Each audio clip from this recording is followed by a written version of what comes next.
नारायणः परो व्यक्त अण्डमव्यक्तसम्भवम् अण्डस्यान्तस्त्विमे लोकाः सप्तद्वीपा च मेदिनी। ॐ शान्ति शान्ति शान्तिः।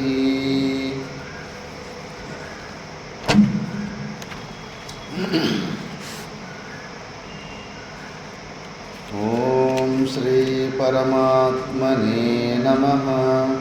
अथ पंचमोऽध्यायः कर्मसन्न्यासयोगः। अर्जुन उवाच सन्न्यासं कर्मणां कृष्ण पुनर्योगं च संशसि यच्छ्रेययेतयोरेकं तन्मे ब्रूहि सुनिश्चितम्। श्रीभगवानुवाच सन्न्यासः कर्मयोगश्च निःश्रेयसकरावुभौ तयोस्तु कर्मसन्न्यासात् कर्मयोगो विशिष्यते। ज्ञेयः स नित्यसन्न्यासी यो न द्वेष्टि न काङ्क्षति निर्द्वन्द्वो हि महाबाहो सुखं बन्धात् प्रमुच्यते। सांख्ययोगो पृथग्बाला प्रवदन्ति न पण्डिताः एकमप्यास्थितः सम्यक् उभयोर्विन्दते फलम्। यत्साङ्ख्ये प्राप्यते स्थानं तद्योगैरपि गम्यते। एकं साङ्ख्यं च योगं च यः पश्यति स पश्यति। तु महाबाहो दुःखमाप्तुमयोगतः योगयुक्तो मुनिर्ब्रह्मा न चिरेणाधिगच्छति। योगयुक्तो विशुद्धात्मा विजितात्मा जितेन्द्रियः सर्वभूतात्मभूतात्मा कुर्वन्नपि न लिप्यते।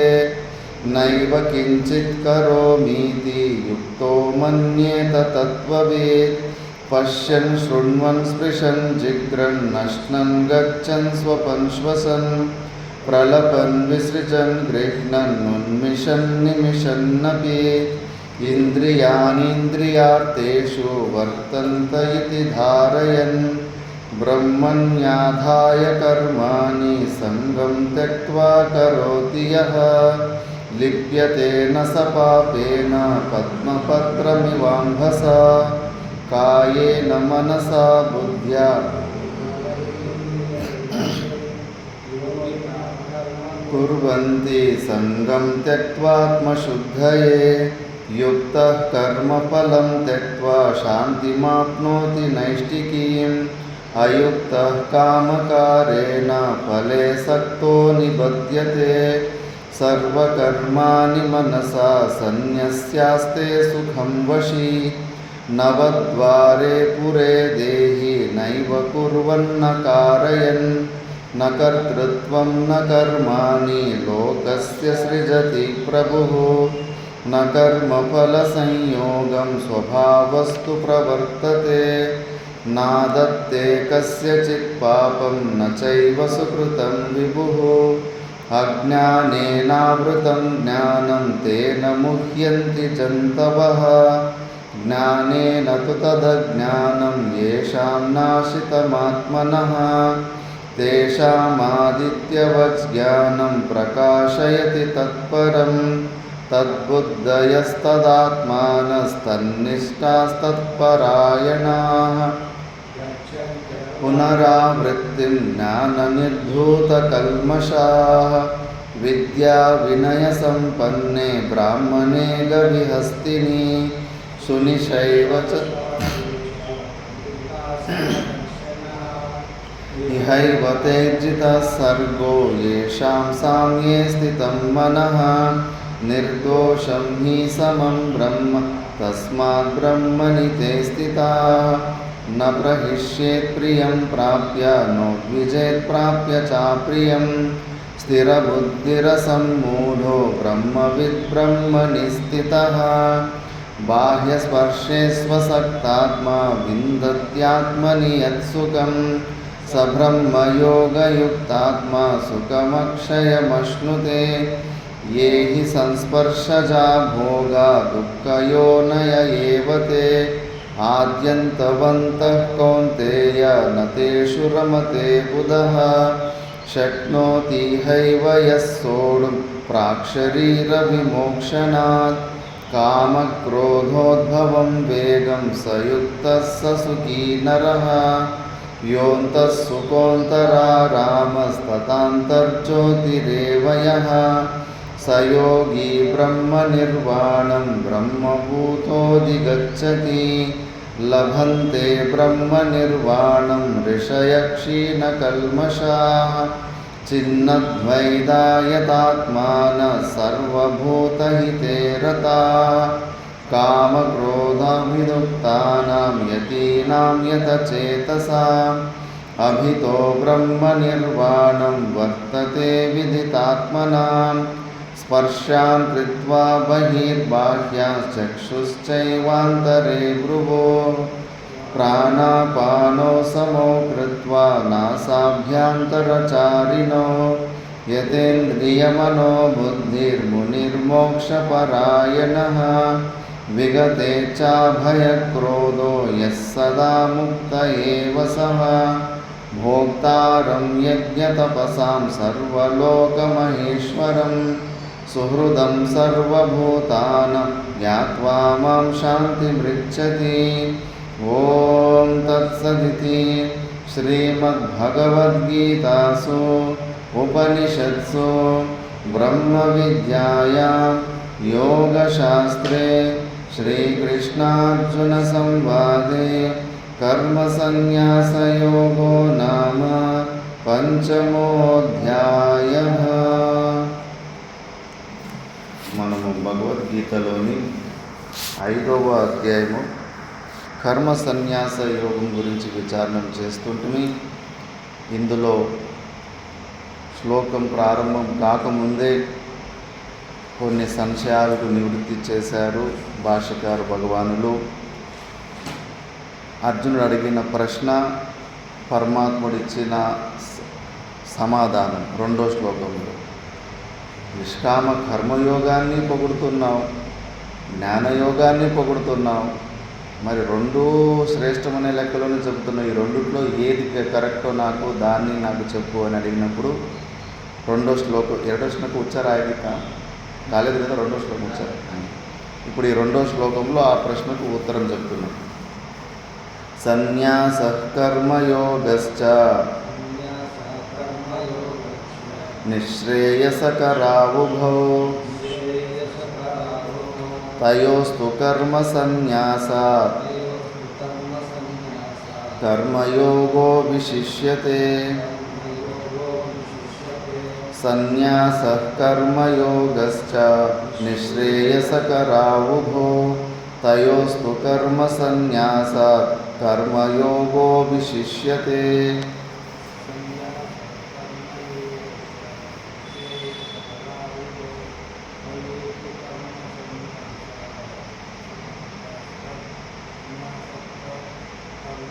కర్మయోగో విశిష్యతే.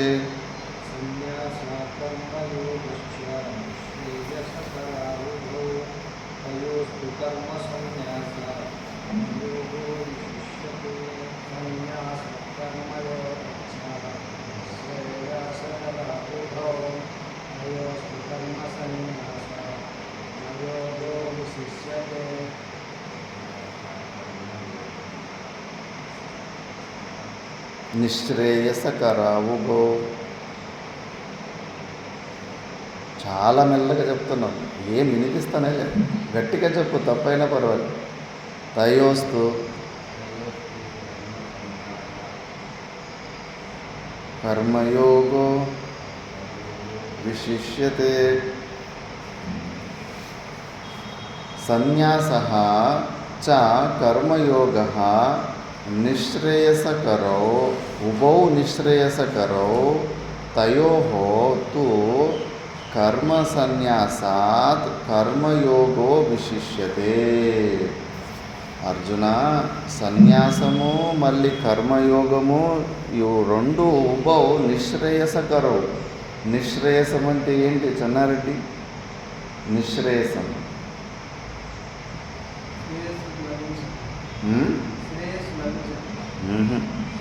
అభ్యుదయము, నిశ్రేయస్సము, ఇవి రెండు వేదాంతంలో వస్తూనే ఉంటాయి పద.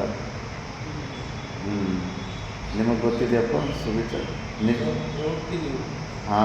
అభ్యుదయ ಅಂದರೆ అభ్యుదయం అంటే ప్రవృత్తి, కర్మ మార్గం. నిశ్రేయస్సం అంటే కన్నా మోక్ష మార్గం. మోక్షాన్ని నిశ్రేయస్సం అంటారు. మిగతా మోక్షాన్ని వదిలిపెట్టేసి మిగతా స్వర్గం కోసము, ఈ లోకములో పొలాల కోసము, డబ్బుల కోసము ఏదైనా కర్మలు చేస్తుంటే కన్నా దాన్ని అభ్యుదయం అంటారు. అభ్యుదయం అంటే కన్నా వాడికి మోక్షం అవసరం లేదు, వేరే ఫలాలు కావాలి, ప్రవృత్తి మార్గంలో ఉన్నవాడు. నిశ్రేయసం అంటే మోక్షం, అంటే అతనికి మోక్షమే కావాలని చేస్తున్న కొన్ని క్రియలు నిశ్రేయసం అంటారు. ఇప్పుడు భగవంతుడు చెప్తున్నాడు, ఇవి రెండు, సన్యాసము, నిష్కామ కర్మయోగము, రెండు నిశ్రేయసకరం, రెండు మోక్ష మార్గాలు అంటున్నాడు. మోక్ష మార్గాలేనా? బంధనానికి కారణం ఏంటి?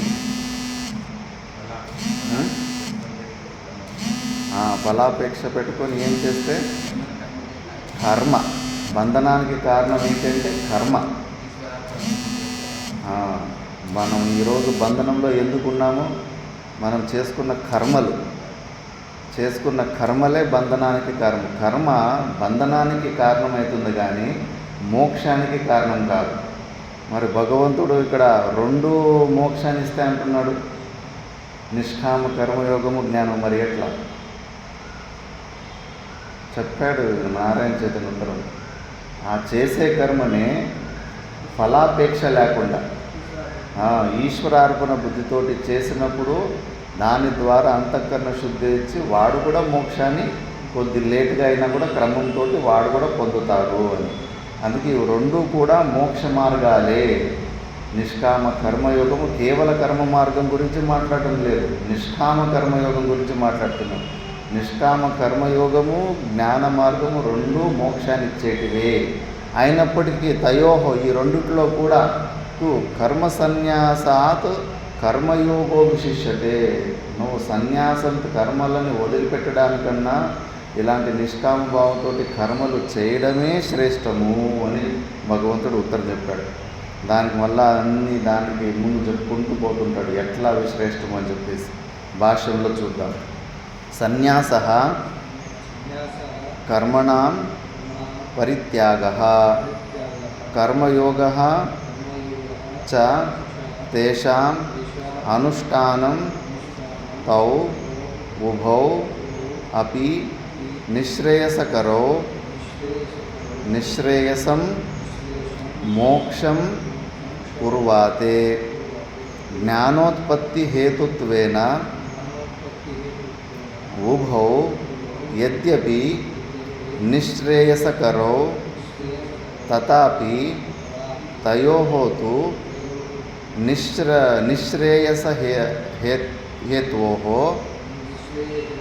నిశ్రేయసహేతోః కర్మసన్యాసాత్ కేవలాత్ కర్మయోగో విశిష్యతే ఇతి కర్మయోగం స్తౌతి.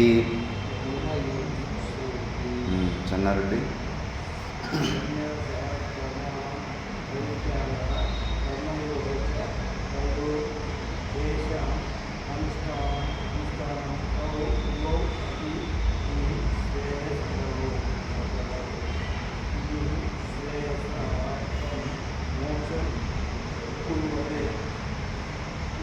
కుర్వాతే జ్ఞానోత్పత్తి హేతుత్వేన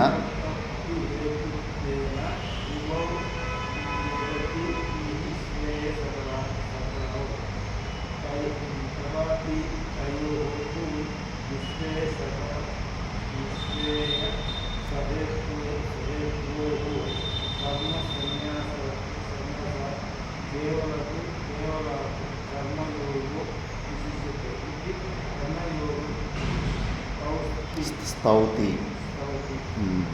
శ్లోకంలో సన్యాసం అన్న పదం ఉంది. సన్యాసం అంటే ఏమి? నారాయణ చైతన్య, సన్యాసం అంటే ఏమి?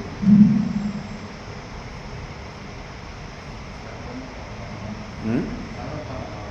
సమర్పణ భావన. ఉహు. సన్యాసము దేన్ని సమర్పణ చేసుకుంటాం? సన్యాసం తీసుకోపోతున్నాం అంటే సన్యాసం అంటే టక్కని ఉత్తరాలు రావాల. ఏమి సన్యాసం అంటే ఏమి? మరి ఎట్లా చెన్నారెడ్డి? సన్యాసం అంటే త్యాగం. సన్యాసంలో సమ్ అని ఒక ఉపసర్గం ఉంటుంది. న్యాస అంటే త్యాగం. వెరీ వెల్ త్యాగం, మంచిగా వదులుకోవడం. ముఖ్యంగా దేన్ని వదులుకుంటావు సన్యాసం? ఏ సంఘాన్ని?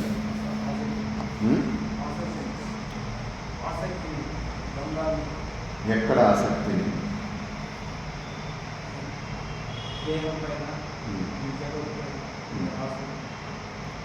జగత్తు పైన, దేహం పైన ఆసక్తిని వదులుకోవడం సన్యాసం.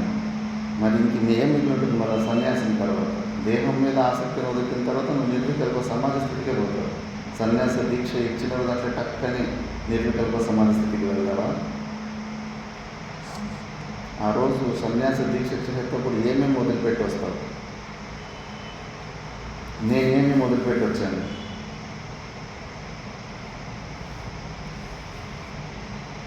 ఫుల్ క్లారిటీ ఉండాలా? ఏం సన్యాసంలో ఏం వదిలిపెడతాను?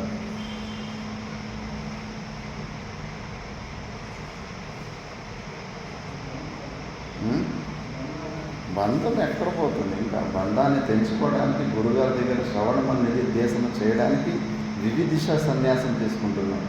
విద్వత్ సన్యాసం లేదు కదా. జనక మహారాజు లాగా, యాజ్ఞవల్కులాగా ముందే జ్ఞానమై అసలు విద్వత్ సన్యాసం కాదు. సన్యాసం తీసుకోవడమే శ్రవణ మనన నిధిధ్యాసనాలు చేసుకోవడానికి. మరి నువ్వేమేమి వదిలిపెట్టి వచ్చావు? నువ్వేమేమి వదిలిపెట్టి వస్తున్నావు సన్యాసం? ఇప్పుడు కొద్దిగా చెప్తుంది. భార్య, బిడ్డలు, ఇల్లు, సంపత్తు, ఆస్తులు ఇవన్నీ వదిలిపెట్టి వచ్చారు. వాటినన్నీ సింపుల్గా ఒక దీంట్లో కర్మత్యాగం. సన్యాసము సర్వకర్మ సన్యాసం అంటారు. కర్మల నుంచి కర్మలను త్యాగం చేయడం. ఏం చెప్పు సన్యాసం అంటే? సింపుల్గా ఒక్కో శబ్దంలో చెప్పాలంటే సన్యాసం అంటే త్యాగము. దేన్ని త్యాగం చేస్తాము?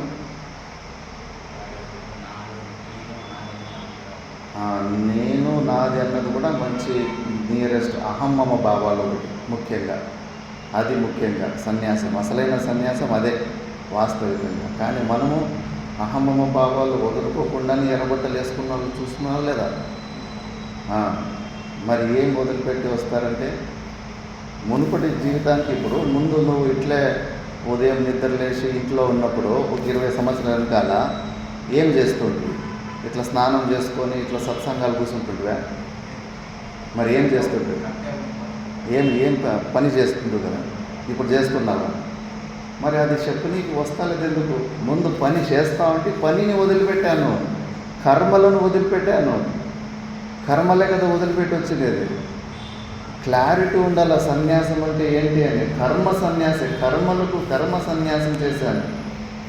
మిగతాది ఏమి వదిలిపెట్టేది అంత ఈజీ కాదు. అహమ్మమ్మ భావాలు వదిలిపెట్టమంటే పెద్ద మాట. అది విద్వత్ సన్యాసులకి అది సాధ్యమవుతుంది. లేకపోతే ఒట్టి డైలాగులు అంతే. అహమ్మమ్మ భావాలు వదిలిపెట్టాను. సామాన్యంగా 99% ఎవరు అహమ్మమ్మ భావాల్లో వదిలిపెట్టి సన్యాసం తీసుకోరు.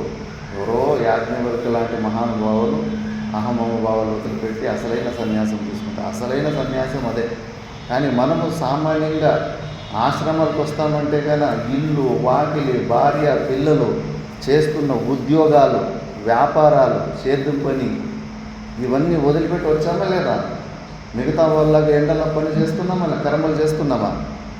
కర్మలే వదిలిపెట్టాము. కర్మ సన్యాసం. అందుకే సన్యాసం అంటే మనం వివిధ సన్యాసులకు. ఎందుకంటే ఆ పని చేసుకొని శ్రవణమన నిధిధ్యాసము రెండు ఒకసారి చేయడానికి వీలు కావడం వల్ల ఎక్కువ సమయము శ్రవణమన నిధిధ్యాసనాలకే అవసరం ఉంది. నేను ఉత్తమాధికారిని కాదు, ఏదో ఒక్కసారి వెంబడే టక్కనే నిర్వికల్ప సమాధి స్థితికి పోవడానికి బాగా ఎక్సర్సైజ్ చేయాలి శ్రవణ నిధిధ్యాసనాలు. అది చేయాలంటే ఆ పని ఈ పని రెండు బోట్లలో రెండు కాలేసి పోనీకి రాదు. అందుకే దాన్ని వదిలిపెట్టి ఎక్కువ సమయము శ్రవణ నిధిధ్యాసానికి కేటాయించడానికి త్వంపదార్థ శోధనాయ సన్యాసం. త్వంపదార్థ శోధనం తత్వమసి అనే మహావాక్యంలో ఈ శరీరంతో ఉన్న సంబంధాన్ని పలసన చేసుకోవడానికి, అహమ్మమ భావాలని పూర్ణంగా వదులుకోవడానికి, అభ్యాసం చేసుకోవడానికి కర్మలను వదిలిపెట్టి వస్తాము. కర్మ సన్యాసము. దాన్ని ఇప్పుడు అందుకే చూడండి, శ్లోకంలో సన్యాస అనే శబ్దం ఉంది. ఈ శబ్దం గురించి ఒక టక్కని అడిగిన వెంబడి టక్కని ఉత్తరం రావాలా. అంటే దాని గురించి నువ్వు కరెక్ట్గా ఆలోచన చేసినావు. సన్యాసం అంటే మళ్ళా చుక్కలు చూడకూడదు. ఇట్లా ఏం చెప్పాలో, ఏం చెప్తే తప్పు అయిపోతుందో, కరెక్టో రాంగో, ఇన్ని ఆలోచనలు రాకూడదు. ఒక క్లారిటీ ఉండాలి. సన్యాసం అంటే నేను ఏమి అని చెప్పేసి. విద్వత్ సన్యాసం అంటే అహమ భావాలను వదులుకోవడం అసలైన సన్యాసం. అది కుదరని పని మనకు. అట్లా ఉంటే కానీ ఇప్పటికెప్పుడో అలాంటి సిద్ధ పురుషులు అయిపోయేవాళ్ళం. మనం వివిధుష సన్యాసులు. ఆ పరమాత్మని మంచిగా తెలుసుకోవాలని, జీవబ్రహ్మ ఐక్యాన్ని చేసుకోవాలని, అహమ్మమ భావాలను తొలగించుకోవడానికి తీసుకుంటున్న సన్యాసంలో అప్పటికి ఇప్పటికి ఏమి తేడా అంటే, అప్పుడు విపరీతమైన కర్మలలో, ఉద్యోగాల్లో, వ్యాపారాల్లో ఇరుక్కుపోతుంది.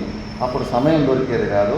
అందుకే ఇప్పుడు దాన్ని వదిలిపెట్టి శ్రవణ నిధిధ్యాసనాలకి మంచిగా చేసుకోవడానికి ఆ కర్మలను వదిలిపెట్టి వస్తాం ముఖ్యంగా. అందుకే చూడండి, భాష్యకార భగవానుడు సన్యాస అంటే దానికి ఉత్తరం పక్కలోనే ఇస్తాడు. కర్మణాం పరిత్యాగ, కర్మల త్యాగము. సన్యాసం అంటే కర్మల త్యాగము. కర్మలు అంటే ఏమి?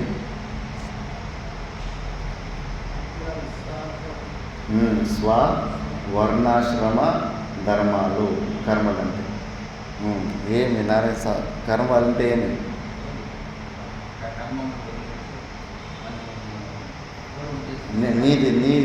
నీ జీవితంలో నీ కర్మ ఏమి?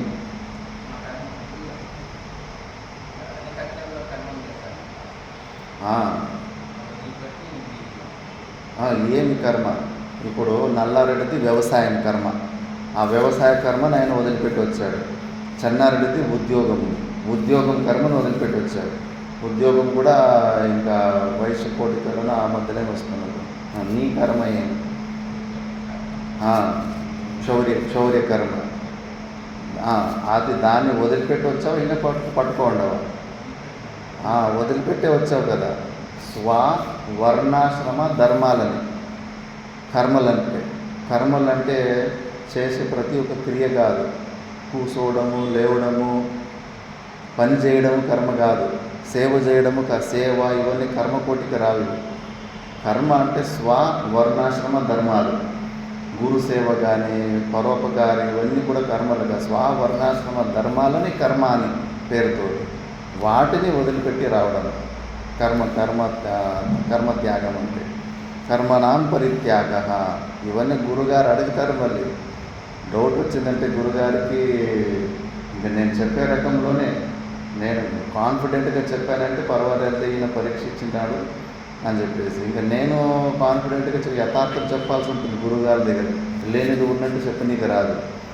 అప్పుడు ఇట్లుంది పరిస్థితి అన్నప్పుడు మళ్ళీ అడుగుతాడు అక్కడ ప్రశ్నలు.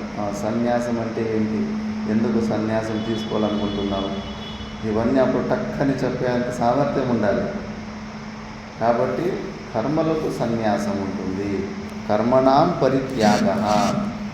మళ్ళా కర్మయోగ చ తేషాం అనుష్ఠానంతో ఉభౌ అపి నిశ్రేయసకరౌ నిశ్రేయసం మోక్షం కుర్వాతే. ఇవి రెండు, సన్యాసము మళ్ళా కర్మయోగము, నిష్కామ కర్మయోగము, ఇవి రెండు కూడా నిశ్రేయసకరౌ. నిశ్రేయసం అంటే మోక్షం.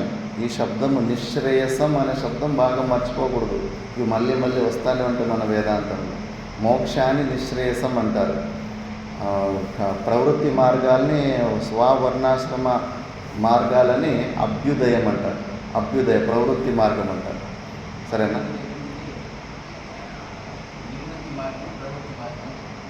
ఎవరు? దాన్నే ఆ నివృత్తి మార్గాన్ని నిశ్రేయసం అంటారు. ప్రవృత్తి మార్గాన్ని అభ్యుదయం అంటారు. అర్థమైంది కదా. ఈ రెండు ముందు కూడా ఒకసారి చెప్పేటి మళ్ళీ మళ్ళీ వస్తూనే ఉంటాయి. అందుకే ఈ రెండు ఇప్పుడు రెండు మోక్షాన్ని ఇస్తున్నాయి అంటున్నారు.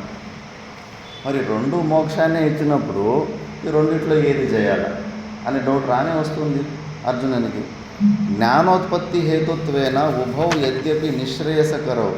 జ్ఞానాన్ని ఉత్పన్నం చేయడంలో రెండూ కూడా యద్యపి నిశ్రేయసకరౌ, రెండూ కూడా రెండు మార్గాలు కూడా మోక్షాన్ని పొందుతారు.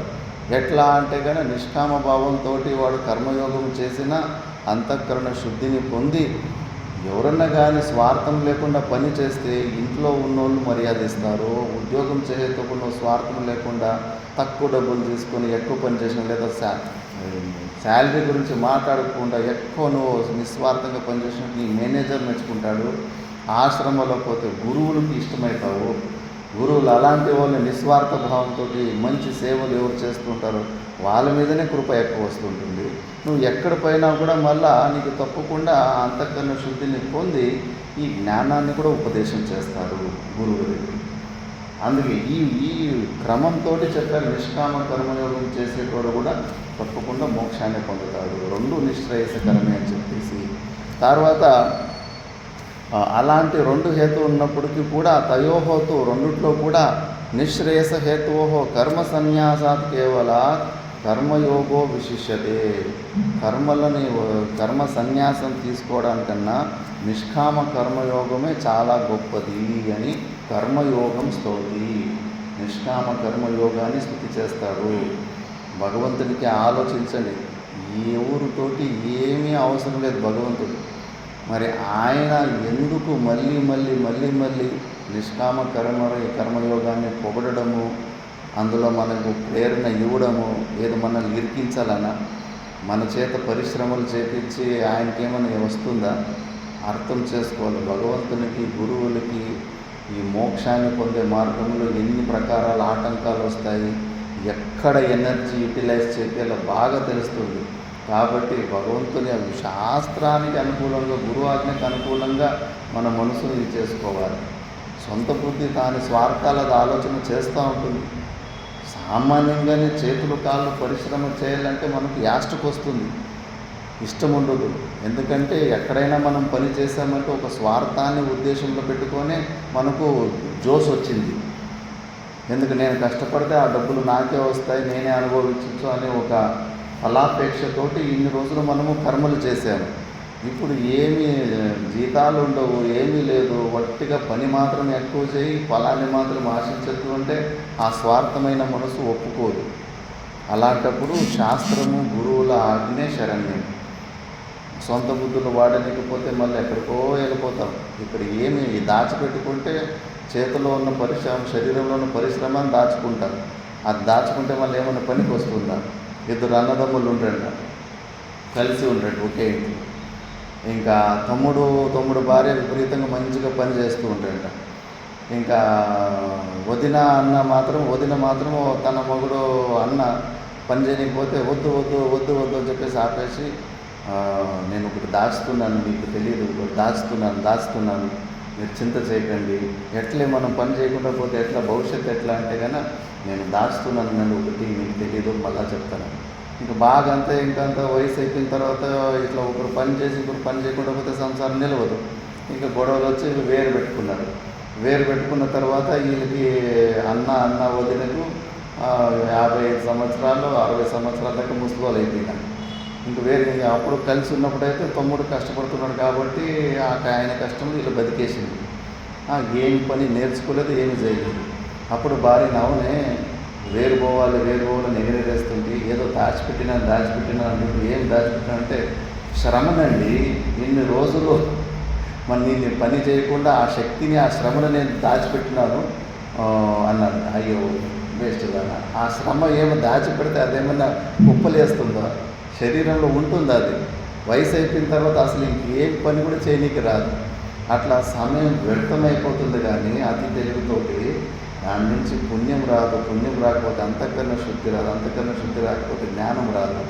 ఊరికే జన్మ జన్మలు వేస్ట్ అయిపోతూ ఉంటాయి. మా గురుగారు అందుకే గృహస్థాశ్రమం నుంచి వచ్చిన వాళ్ళని ఎక్కువ రెస్పెక్ట్ చేసేవారు, డైరెక్ట్గా బ్రహ్మచర్యం వచ్చిన వాళ్ళని.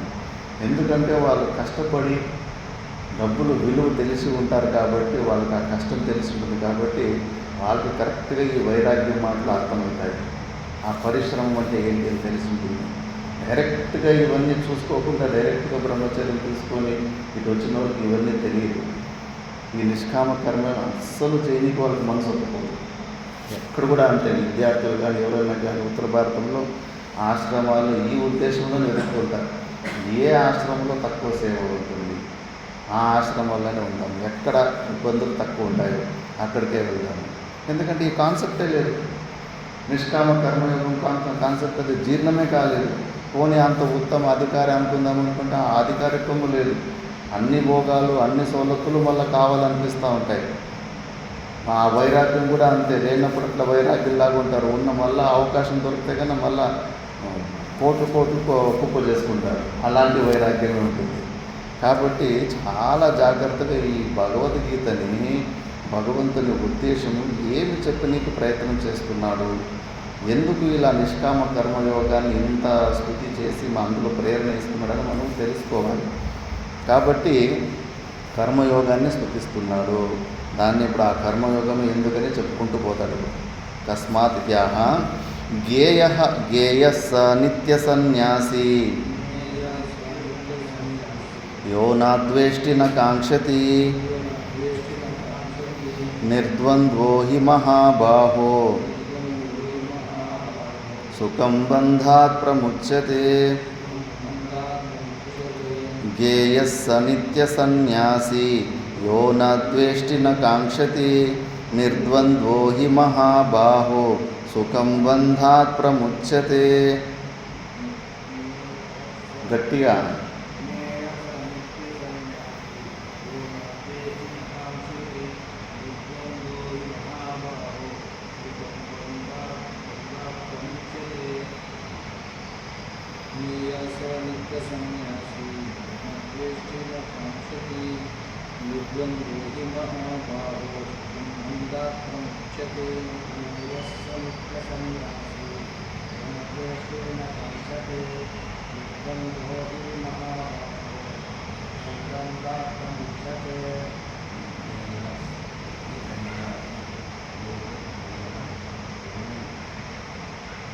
యో నద్వేష్టి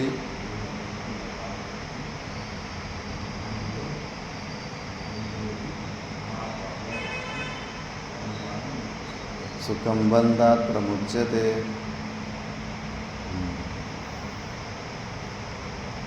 హే మహాబాహో యః న ద్వేష్టి న కాంక్షతి సహ నిత్య సన్యాసీ గేయః హి నిర్ద్వంద్వః సుఖం బంధాత్ ప్రముచ్యతే.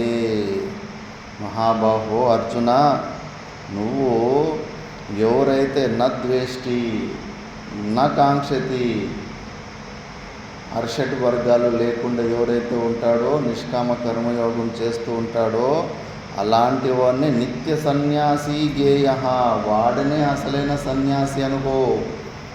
చూడు, భగవంతుడిని వాడిని అసలు పని చేస్తూ ఫలాపేక్ష లేకుండా నిష్కామ కర్మయోగం చేస్తున్నామని అసలైన నిత్య సన్యాసి అని అంటున్నాడు. ఎందుకని ఇది రాగద్వేషాదులు ఉండకూడదు. అర్షటు వర్గాలలో కామము, క్రోధము, లోభము, మోదము, మదము, మాత్సర్యము ఇవేమీ ఉండకూడదు. ఇవన్నీ లేకుండా ఎవడైతే అలాంటి కర్మయోగం చేస్తూ ఉంటాడో వాడే అసలైన నిత్య సన్యాసి. నిర్ద్వంద్వో, ఏ ద్వంద్వాలకి దొరకడు. సుఖం వచ్చినా ఒకేలాగుంటాడు, దుఃఖం వచ్చినా ఒకేలాగుంటాడు, ఎండ వచ్చినా ఒకేలాగానే, చలి వచ్చినా ఒకేలాగానే.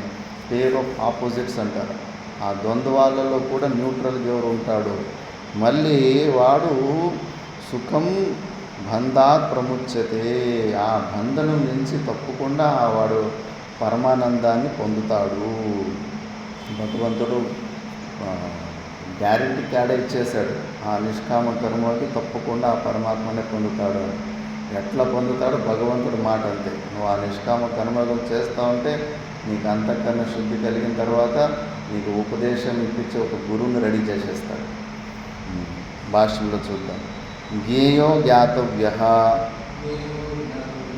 స కర్మయోగి నిత్య సన్యాసి इति यो न द्वेष्टि किंचित् न कांक्षति दुःखसुखे तत्साधने च एवं विदो यः कर्मणि वर्तमानः अपि स नित्यसन्न्यासी इति ज्ञातव्यः इत्यर्थः।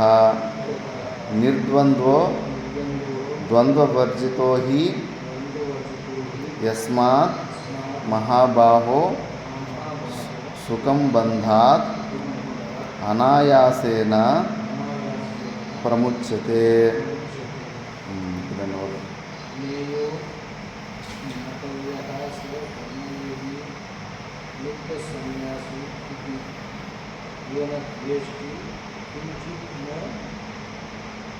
कांक्षति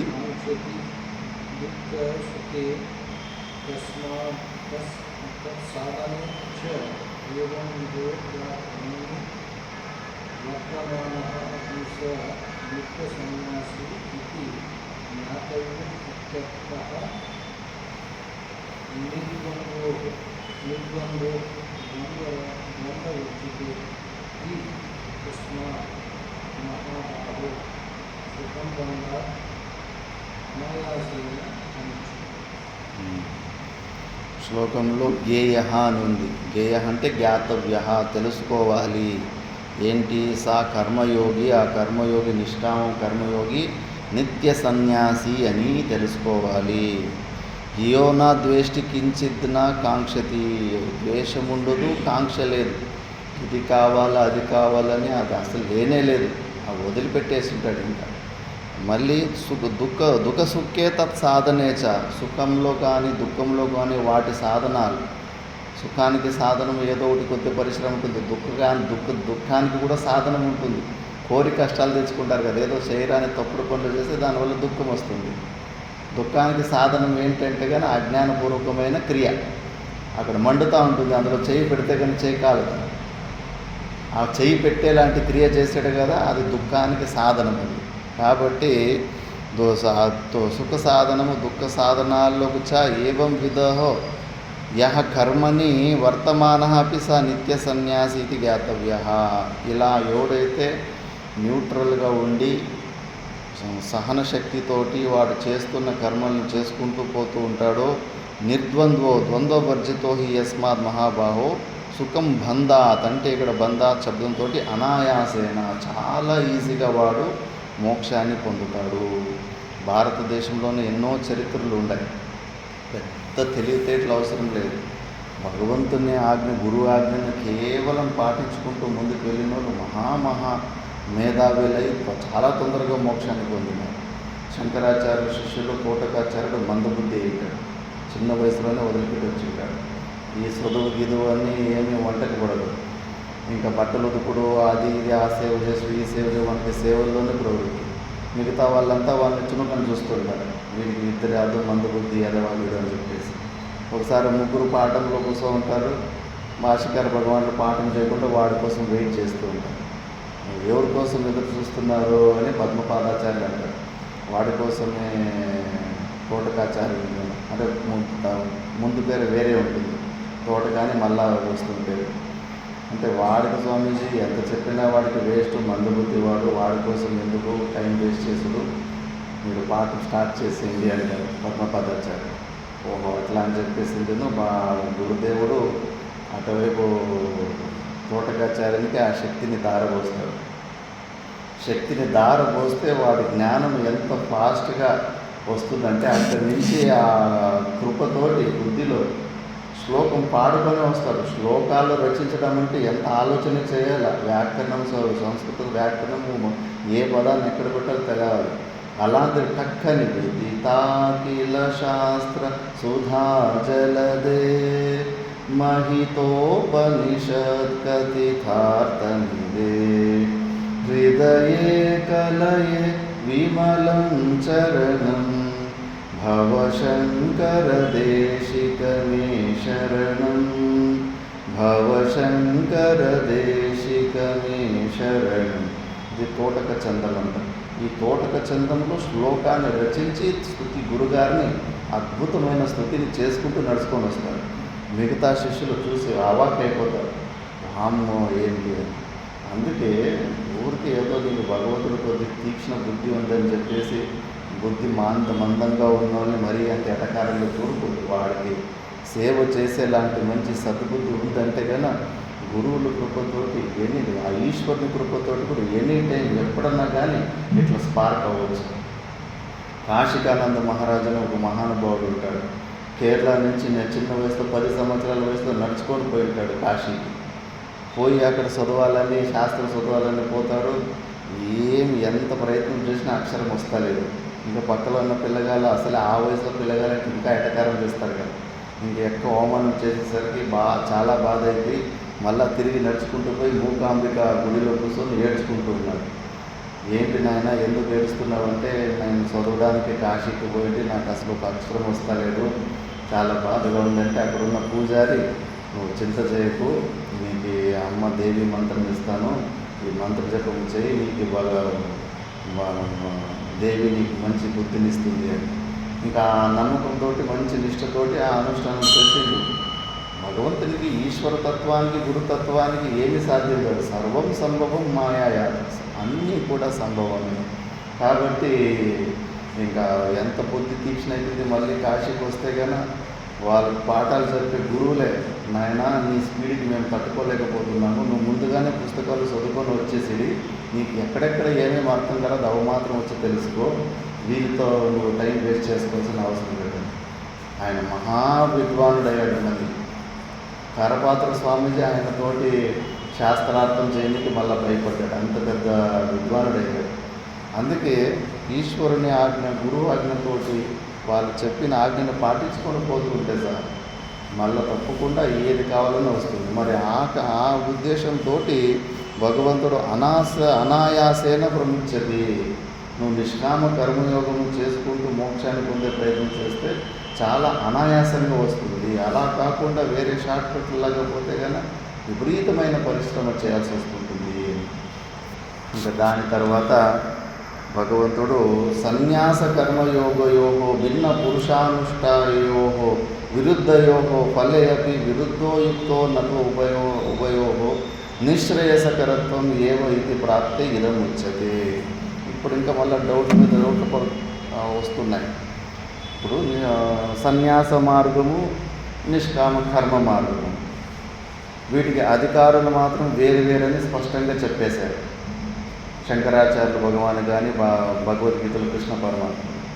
సన్యాసానికి ఎవరు అధికారం అంటే ఈ ప్రపంచాన్ని నిత్యా చూసినవాడు, ఏ ప్రయోజనము వానికి అవసరం లేదు, ఇంకోసారి పుట్టకూడదు అనుకున్నవాడు, జనన మరణ చక్రాల నుంచి విముక్తిని పొందినవాడు.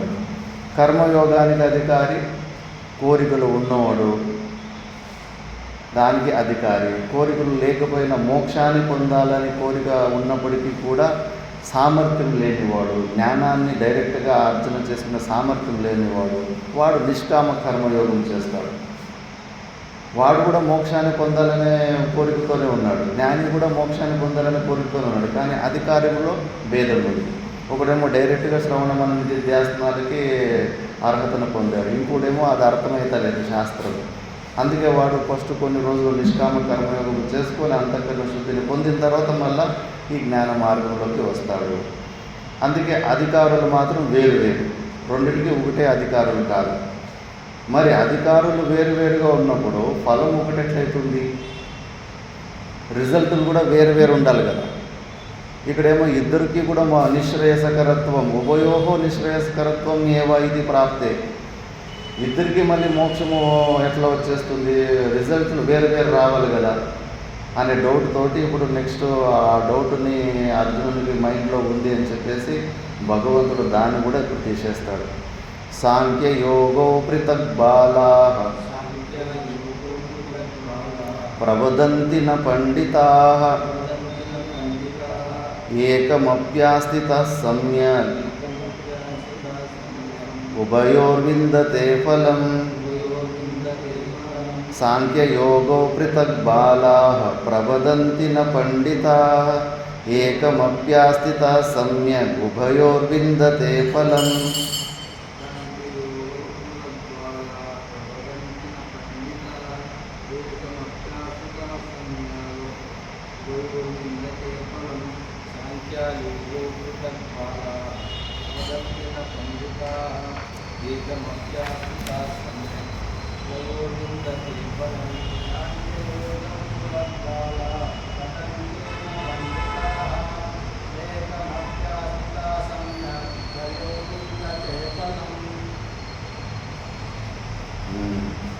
సాంఖ్యయోగో బాలాః పృథక్ ప్రవదంతి నా పండితాః ఏకం అపి సమ్యక్ ఉభయోః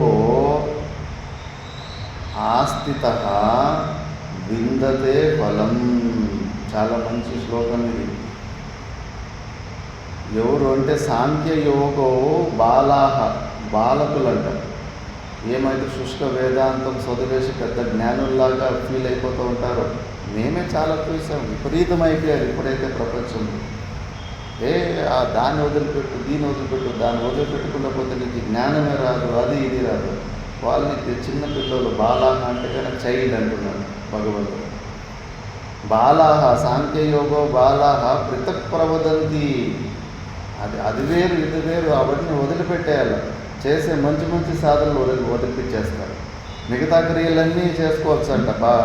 భార్య మీద, పిల్లల మీద మాత్రం మోహం ఉండొచ్చు, ఆస్తుల మీద మోహం ఉండొచ్చు, డబ్బుల మీద మోహం ఉండొచ్చు. కానీ పూజలు, జపాలు, ఇలాంటి నిష్కామ కర్మయోగాలు వీటిని వదిలిపెట్టాలని చెప్పేసి శుష్క వేదాంతులు చెప్తూ ఉంటారు. మంచి మంచి సాధనని వదిలిపెట్టేస్తూ ఉంటారు. బలవంతంగా మరి ఫోర్స్ పెట్టి మరి వదిలిపెట్టేస్తుంటారు. అలాంటి వాళ్ళు భగవంతుడు చైల్డ్ అంటున్నాడు. పిచ్చిగుండ కొడుకులారా, పిచ్చోళ్ళ అంటున్నాడు. నా పండితాః, ఆ నిష్కామ కర్మయోగాన్ని, ఈ జ్ఞాన మార్గాన్ని వేరు వేరే అనేవాళ్ళు మూర్ఖులు, చిన్నపిల్లల మనస్తత్వం ఉన్నవాళ్ళు. పండితులు కాదు, పండితులు వేరు వేరు అని చెప్పరు అని చెప్పేసి. ఏకమపి సమ్యక్ ఉభయోః ఆస్థితాః ఫలం విందతే. ఈ రెండు మార్గాల్లో కూడా నిష్ఠతోటి ఎవడు చేస్తాడో తప్పకుండా వాడు మోక్షాన్ని పొందుతాడు. భగవంతుడు మాట అంటే మాటే. మేము చదువుతున్న రిషికేశ్ కైలాసాశ్రమంలో చోటా మహారాజ్ అని ఒక మహానుభావుడు ఉండేవాడు. ఆయనకు ఇప్పుడు కూడా ప్రేమానంద స్వామీజీ అని ఒక ఆయన 18 సంవత్సరాలు సేవ చేసుకున్నాడు.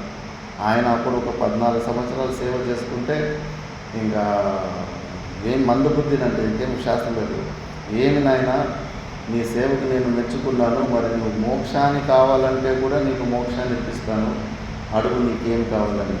అంటే ఆ సామర్థ్యము గురుదేవులకు, ఈశ్వరునికి ఆ సామర్థ్యం ఉంది. ఆ వరం ఎందుకు ఇచ్చారు? అతడు చేసిన నిష్కామ కర్మయోగం వల్లనే. ఆ నిష్కామ కర్మయోగంకి గురువులు సంతుష్టులై ఆ కృపను చూపించడానికి రెడీగా ఉన్నారు. ఈశ్వరుడు కూడా అంతే.